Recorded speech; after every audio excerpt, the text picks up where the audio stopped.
নমস্কার বন্ধুরা, চলে এলাম একটি নতুন ভিডিও নিয়ে। ভিডিওর শুরুতে যে মন্দিরের ছবিটা আপনারা দেখলেন, আজ সেই মন্দিরেই যাব এবং এটি একটি রাম মন্দির। কোথায় অবস্থিত সেসব সম্পর্কেও বলবো। এটি অবস্থিত প্রায় ভুবনেশ্বর থেকে 65 কিলোমিটার দূরে এবং একদম পাহাড়ের উপরে।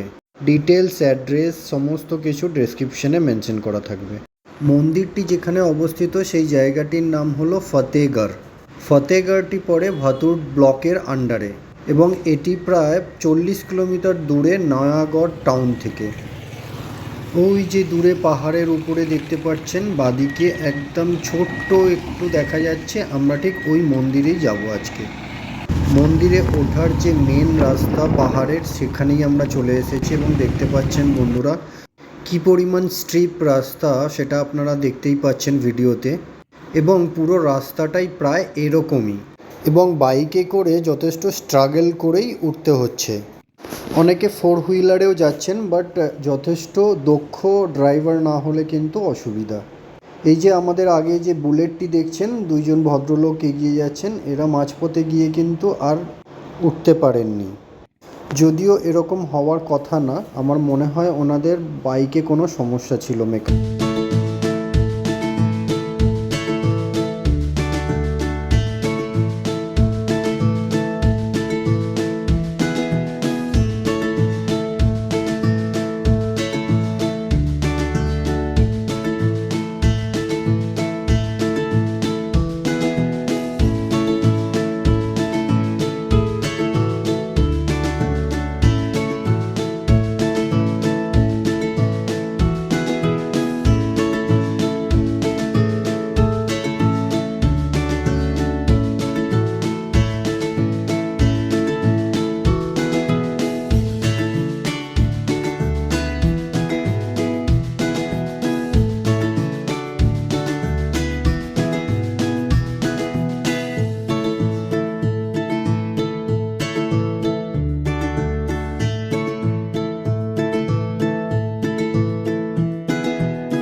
এই আমরা চলে এসেছি প্রায় মন্দিরের মুখের কাছে।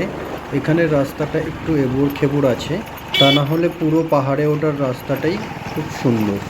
এবং বন্ধুরা, পাহাড়ে ওঠার সময় কিন্তু আশপাশ থেকে দৃশ্যগুলো প্রচণ্ড সুন্দর লাগছিল, আর পাহাড়ে ওঠার পরে তো উপর থেকে যথেষ্ট মনোরম।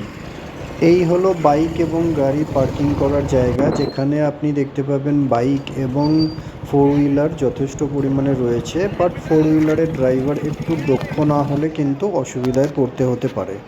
এবার দেখুন উপর থেকে কি সুন্দর লাগছে সম্পূর্ণ দৃশ্যটা। পাহাড়ের উপর থেকে গ্রাম বা শহর যাই দেখো না কেন, সবসময়ই সুন্দর লাগে এবং সেটা দিনে হলে তার একটা অন্যরকম সৌন্দর্য এবং রাতে হলে তার রাতের অন্যরকম সৌন্দর্য। এখানেও আপনি সেই সৌন্দর্যটা উপভোগ করতে পারবেন। এবার চলে আসি মন্দির খোলার টাইম।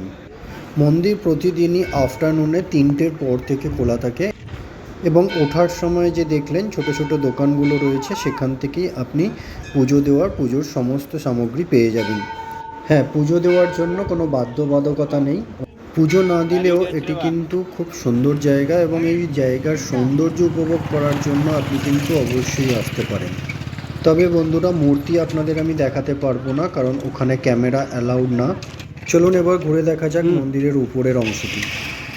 এখনও মন্দিরের কিছু কিছু কাজ আন্ডার কনস্ট্রাকশন রয়েছে, বাট দর্শনার্থীদের অ্যালাউ করা হচ্ছে। এই হলো মন্দিরের বাউন্ডারি, যেটি ক্রস করে আমরা মন্দিরের প্রবেশের দ্বারে ঢুকবো। আশপাশের পরিবেশটি এত সুন্দর লাগছে উপর থেকে যে আমি বারবারই ক্যামেরা ঘুরিয়ে ঘুরিয়ে সেটা তুলে ধরার চেষ্টা করছি।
দেখতেই পাচ্ছ বন্ধুরা, যেহেতু নতুন মন্দির তাই জন্য সেরকমভাবে ভিড়ের সমাগম হয়নি। আপনারা এখানে এলে প্রচণ্ড ভালো লাগবে এবং এনজয় করতে পারবেন, প্রচণ্ড ফাঁকা ফাঁকা। তো ভিডিওটি লাইক করবেন, শেয়ার করবেন, যদি ভালো লেগে থাকে চ্যানেলটি সাবস্ক্রাইব করবেন।